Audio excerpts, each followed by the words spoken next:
আমাদের বাংলাদেশিদের অনেকেই সরকার পরিবর্তনের কারণে অনেকে উদ্বিগ্ন হয়ে পড়েছেন যে যারা পলিটিক্যাল অ্যাসাইলাম সিক করেছেন আওয়ামী লীগের শাসন আমলে তাদের এখন কি হবে। আজকে অনেক রেসপন্স, অনেক লোক অনেক রিকোয়েস্ট করেছেন যে আমরা খুব উদ্বিগ্ন আছি, যেহেতু আমরা আওয়ামী লীগের শাসন আমলে রাজনৈতিক আশ্রয় প্রার্থনা করেছি, আওয়ামী লীগ তো এখন নাই, এখন আমাদের কি হতে পারে, একজন এক্সপার্টের অপিনিয়ন দরকার। So Mir Mizan, attorney at law, উনি দেখি কি বলেন। জি মীর মিজান।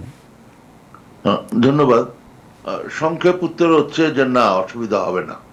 হ্যাঁ, আর তারপরে যদি আর একটু সময় পাই, সেটা জি হচ্ছে যে অ্যাপ্লিকেশনটা করেছেন যেটা, সেটার নাম হচ্ছে অ্যাসাইলাম, শুধু পলিটিক্যাল অ্যাসাইলাম না। এটার 5টা গ্রাউন্ড আছে, তার একটা হচ্ছে পলিটিক্যাল গ্রাউন্ডে আপনি অ্যাপ্লাই করতে পারেন, এবং সেটা করেছেন, ভালো কথা।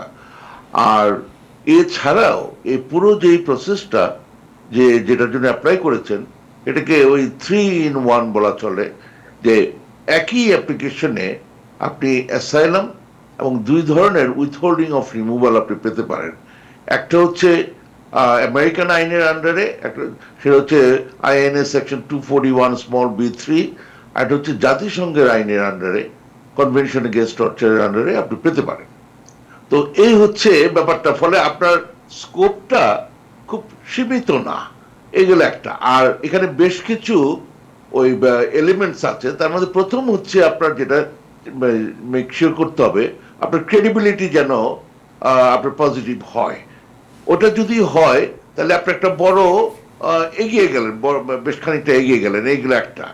আর দুটো হচ্ছে এই যে বার্ডেন অফ প্রুফ যে ব্যাপারটা আছে, যদি পাস্ট পারসিকিউশন থাকে তাহলে স্টিল আপনি, যদিও গভর্নমেন্ট চেঞ্জ হয়েছে, তবুও আপনি এই পাস্ট পারসিকিউশনের কারণে অ্যাসাইলাম পেতে পারেন। আচ্ছা, আরেকটা জিনিস হচ্ছে, যখন আপনি ওটা মানে পাস্ট পারসিকিউশন, আপনার বার্ডেন অফ প্রুফ, আপনার বক্তব্যটা হাজির করলেন, তখন গভর্নমেন্ট প্রসিকিউটরদের একটা টার্গেট থাকে যে ফাইন, আপনার পাস্ট পারসিকিউশন হয়েছে, কিন্তু আপনার যেই চেঞ্জ ইন সার্কামস্টেন্সেস হয়েছে তাতে এখন আর ভবিষ্যতে ভয়ের ব্যাপার নাই। ওই কথাটাই এখানে চলে আসতে পারে। কিন্তু আসলেও যে ধরনের অবস্থাটা হয়েছে, যে ধরনের প্রসিকিউশন যদি এরকম থাকে, তারপরও অ্যাসাইলাম পাওয়া যায়। আচ্ছা, আরেকটা জিনিস হচ্ছে, অ্যাসাইলাম শুধুমাত্র যে পাস্ট পারসিকিউশনের জন্য পাওয়া যায় তা না। একটা আছে well founded fear of future persecution.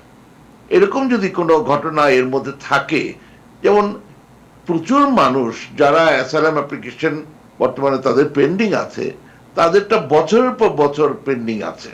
এর মধ্যে ওনারা এই দেশে অনেকদিন ধরে ছিলেন, সেখানে এই পলিটিক্যাল গ্রাউন্ড ছাড়াও আরো গ্রাউন্ডস আছে, যেগুলো দিয়ে যদি ওনার এরকম অবস্থা থাকে, ওনার উচিত হবে যারাই এই হেল্প করেছেন ওনাদেরকে, অ্যাটর্নি হতে পারে, বিভিন্ন বিজ্ঞজনরা হেল্প করে, ওনারা হতে পারে, ওনাদের সাথে বসেন, যে পাস্ট পারসিকিউশন ছাড়াও এই দেশে যে এই কদিন ছিলেন, অনেকে 10 বছর হয়ে গেছে গিয়া, তাদের এখনো কেসের সমাপ্তি হয় নাই, তারা এর মধ্যে এমন কিছু থাকতে পারে যার ফলে আপনারা অ্যাপ্লিকেশনটাকে আপডেট করে, হ্যাঁ, সাপ্লিমেন্টাল এভিডেন্স দিয়ে আপনার well founded fear of future persecution, কারণ আপনি এখন আর ওই একবার অ্যারেস্ট হয়েছেন, এখন গিয়ে 4বার অ্যারেস্ট বলবেন, ওইটা এখন আর সম্ভব না।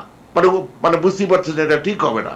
কিন্তু আপনার ভবিষ্যতে, মানে পাস যা হয়ে গেছে তো হয়ে গেল, হ্যাঁ, কিন্তু ভবিষ্যতে আপনার প্রবলেম হবে ওই জাতীয় যদি কোনো ব্যাপার থাকে ওই গ্রাউন্ডও, এবং সেটা যে পলিটিক্যাল হতে হবে এমন কোনো কথা নাই, তো ওই গ্রাউন্ডেও কি আপনি অ্যাসাইলাম পেতে পারেন। মোট কথা হচ্ছে, শর্টে এই জন্য আমি বললাম যে সমস্যা নেই, যে আপনি স্টিল আপনার অ্যাপ্লিকেশনটাকে বেটার করতে পারেন, আরো জোরদার করতে পারেন। সেই জন্য আপনারা যারা এই যার সাথে কাজ করছেন ওনাদের সাথে আবার বসে আপনারা একটু পর্যালোচনা করেন। ধন্যবাদ। Thank you so much. একটা প্রশ্ন করি, জাস্ট ছোট্ট একটা প্রশ্ন, যে যারা অ্যাসাইলাম সিক করেছেন এবং তারা বলেছেন, হয়তো আপনি জানেন যে কমনলি যেটা করা হয়, যে সরকার ক্ষমতা থাকে এই সরকারের বিরুদ্ধে তারা বলেন যে এই সরকার আমাকে রাজনৈতিক কারণে হয়রানি করেছে, অ্যারেস্ট করেছে, আমাকে ধরে নিয়ে গেছিল, আমি দেশে ফিরে গেলে আমাকে মেরে ফেলতে পারে, এই ধরনের কথা বলেন। সো এখন এইটার সাথে যেহেতু সার্কামস্টেন্সেস চেঞ্জ হয়ে গেছে, এখন তারা, আপনি বলছেন যে আপডেট করতে পারেন। সো সো ওনাদের যে আগের যে অ্যাপ্লিকেশন, এটা কি ওনারা আবার মডিফাই করতে পারবেন, আপডেট করতে পারবেন এই অ্যাপ্লিকেশনকে? ডেফিনেটলি ওনারা করতে পারবেন, কিন্তু এমন কিছু করবেন না যাতে করে ওই আগেরটা এখন মিথ্যা হয়ে যাবে। এখন নতুন মানে আপনি সাপ্লিমেন্ট করতে পারেন, আচ্ছা আচ্ছা। সাপ্লিমেন্ট করতে পারেন, আপনার নতুন সিচুয়েশন অ্যারাইজ করতে পারেন। আপনি এখানে 10 বছর ধরে আছেন, আমি আর ডিটেল বলবো না, এই জন্য বললাম না, বললাম যে আমি আপনার মুখে কথা তুলে দিতে পারি না। Right. হ্যাঁ, আপনার কে মানে আপনি কারোর সাথে বসলে আপনি এক্সপ্লোর করতে পারেন এর মধ্যে কি কি ধরনের সিচুয়েশন আপনার আছে, জি। কিন্তু আপনি নিজেও তো হয়তো ভাবছেন না যে এই ধরনের কিছু করেছেন আপনি, Right. বা যেটা অত উপকার মানে এই বর্তমানে আপনার হেল্পফুল হতে পারে। সুতরাং আপনারা যারা যারা যাদের সাথে কাজ করছেন তাদের কাছে আবার ফিরে গিয়ে, এই কথাটা ফিরে গিয়ে কেন বললাম, ওই যে 10 বছর আগে একটা করে রাখছে, শুধুমাত্র তারা ইন্টারেস্টেড, ওয়ার্ক পারমিট রিনিউ হচ্ছে, এর মধ্যে কেসের ব্যাপারে কোনো খবর নাই।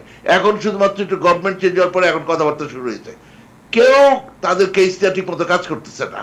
তাদের কাছে ইভেন অ্যাপ্লিকেশনের একটা কপি পর্যন্ত নাই, তাদের কাছে একটা স্টেটমেন্টের কপি পর্যন্ত নাই। মানে এইটা দিয়ে যে তারা একটু কষ্ট করবে, হ্যাঁ, একটা অ্যাপ্লাই করে দিল, বাস 2 দিন আগে হঠাৎ মাথার মধ্যে তেল টুল দিয়া বসে গেল মুখস্থ করা, এগুলো বন্ধ করেন।